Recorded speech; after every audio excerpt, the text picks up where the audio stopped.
వీణా, ఎక్కడున్నావా? ఇంకెక్కడుంటాను? అదేంటి అలా అంటున్నావు? ఇప్పుడు ఏమైందని?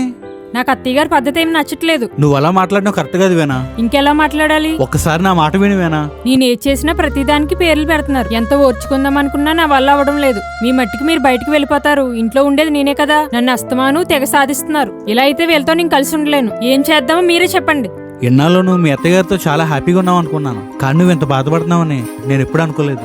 నీ మాటలు నేను అర్థం చేసుకోగలను వీణా, కానీ వీళ్ళతో ఉండలేను అనడం మాత్రం అస్సలు కరెక్ట్ కాదు. పట్టుకుంటేనే బంధాలు నిలబడతాయి, అదే చేజారితే దూరం అయిపోతాయి. అమ్మా నాన్న నన్ను చాలా బాగా చూసుకున్నారు వీణా. నిన్ను కూడా ఖచ్చితంగా బాగా చూసుకుంటారన్న నమ్మకం నాకుంది. ఇది ఒకసారి నా మాట విను. మీ అత్తయ్య గారు మారితే నువ్వు హ్యాపీగా. అత్తయ్య గారు మారతారనుకుంటున్నారా? అది జరగని పనండి. గట్టిగా మనం అనుకుంటే సాధించలేనిది ఏదీ లేదు వీణా. ఖచ్చితంగా మనం అనుకున్నది అవుద్ది. ఒక్క ప్రయత్నం చేసి చూద్దాం. ఇంకోసారి ఎప్పుడు బాధపడవు. నువ్వే చెప్తావు నన్ను బాగా చూసుకుంటున్నారని. కాబట్టి ఇటువంటి ఆలోచనలు ఏమీ పెట్టుకోవద్దు.